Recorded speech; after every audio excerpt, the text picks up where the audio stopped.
حدیث پاک یہ ہے جس کا خلاصہ اور مفہوم کہ اللہ کے پیارے حبیب نے ارشاد فرمایا کہ اسلام کی بنیاد 5 چیزوں پر ہے۔ سرکار نے فرمایا بنی الاسلام علی 5، اسلام کی بنیاد 5 چیزوں پر ہے، اور وہ 5 چیزیں کیا ہیں؟ کلمہ شہادت، نماز، روزہ، حج اور زکوٰۃ، یعنی یہ 5 چیزیں سرکار نے بیان فرمائی کہ ان 5 چیزوں پر اسلام کی بنیاد ہے۔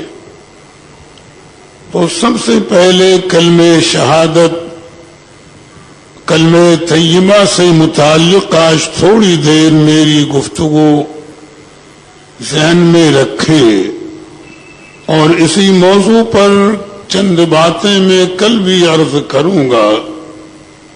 یہ ہر مسلمان کلمہ شہادت پڑھتا ہے، اشہد ان لا الہ الا اللہ واشہد ان محمد الرسول اللہ، یعنی یہ کہ ہم گواہی دیتے ہیں یا میں گواہی دیتا ہوں کہ اللہ کے سوا کوئی معبود نہیں ہے، اور محمد الرسول اللہ صلی اللہ تعالی علیہ وسلم اللہ کے سچے رسول ہیں۔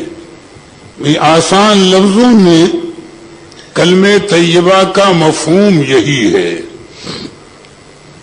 تو اسی کلمے سے متعلق چند باتیں ہم آپ کے سامنے پیش کریں کہ اس کلمہ طیبہ کے جو فضائل حدیث پاک میں بیان کیے گئے یا جو اور بھی اس کی تشریحات ہیں، ان کو مختصر وقت میں تو بیان کرنا اتنا آسان نہیں ہے۔ سرکار کی یہ حدیث پاک کہ کلمتان خفیفتان علی اللسان ثقیلتان علی المیزان، یعنی یہ کلمہ طیبہ جس کا 2 جز یعنی لا الہ الا اللہ ایک اور دوسرا محمد الرسول اللہ، تو سرکار فرماتے ہیں کہ اس کلمہ طیبہ کا زبان سے ادا کرنا بہت آسان ہے، یعنی آسانی سے ہر بندے مومن کلمہ طیبہ کو پڑھتا ہے۔ تو سرکار نے فرمایا کہ یہ دونوں کلمے بظاہر مومن کی زبان پر آسان ہیں کہ وہ آسانی سے ان کلموں کو پڑھ لیتا ہے، ادا کر لیتا ہے، لیکن ان کی شان یہ ہے کہ ان پر رب تبارک و تعالی نے جو ثواب عطا فرمایا ہے وہ بہت بھاری ہے، اور انشاءاللہ مومن کا نیکیوں کا پلہ اسی کلمہ طیبہ کی برکت سے بھی بھاری نظر آئے گا۔ تو اس کی بڑی عظمت اور بڑی شان بیان کی گئی، زیادہ فضائل میں ہمیں نہیں جانا۔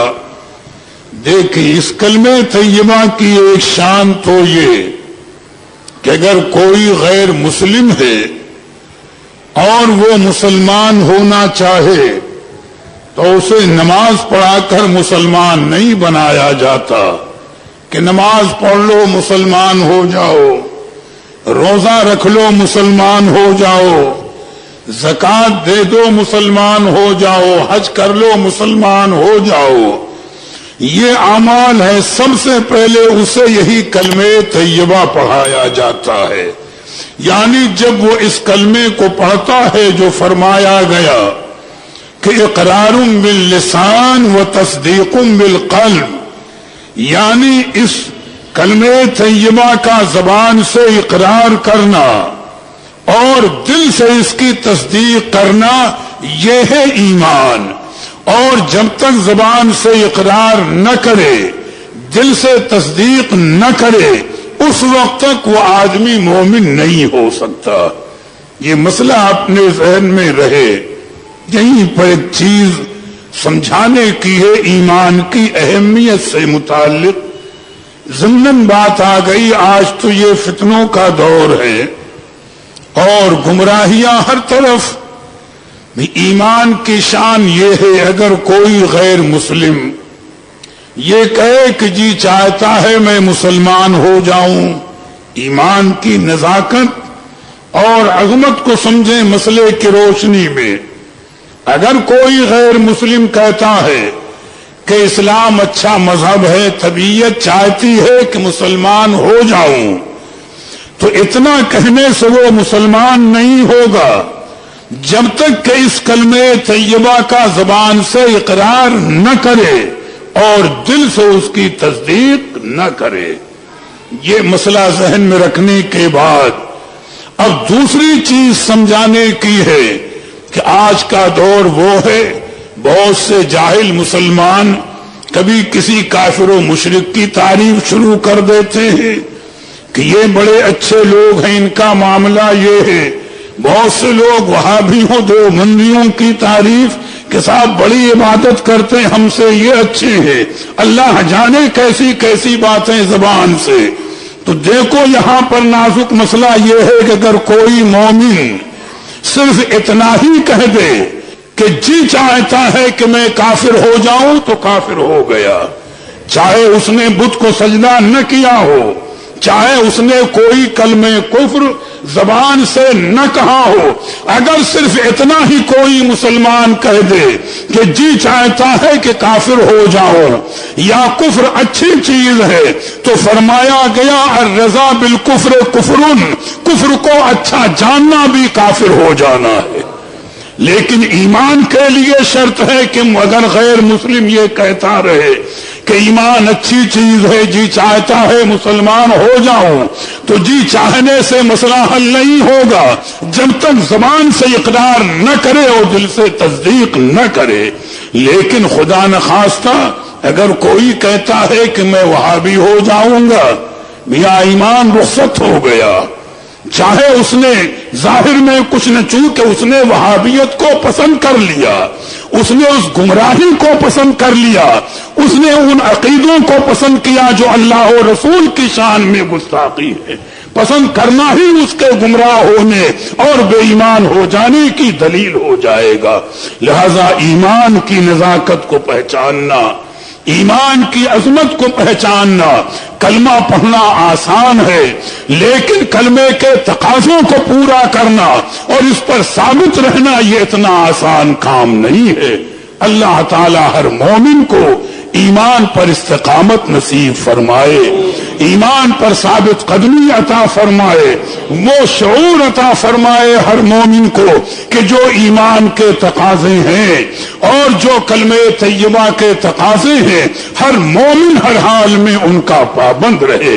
یہ ایک مسئلے کی بات تھی جو میں نے ضمنی طور پر آپ کے سامنے پیش کیا، کیونکہ آج یہ دور ایسا گمراہیوں کا ہے کہ لوگوں کی زبانیں بے لگام ہیں، لوگوں کی زبانیں حقیقتاً بے لگام ہیں، شریعت سے آشنا نہیں ہے، جو جی میں آتا ہے وہ کہتے رہتے ہیں اور ایمان رخصت ہوتا رہتا ہے.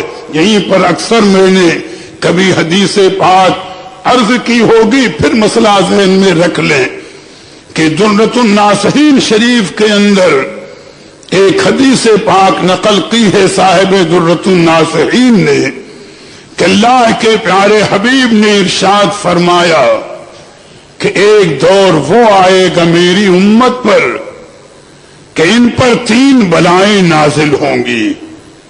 سرکار نے فرمایا پہلی بلا تو یہ ہوگی کہ رفع البرکہ، یعنی ان کے رزق سے، عمر سے، ان کی نعمتوں سے برکتیں اٹھا لی جائیں گی. آج وہ بھی ظاہر ہے، مجھے بہت تبصرہ نہیں کرنا.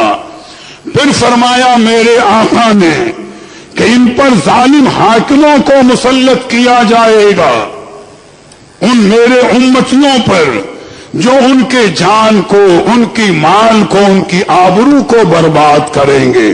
آج وہ بھی ہو رہا ہے.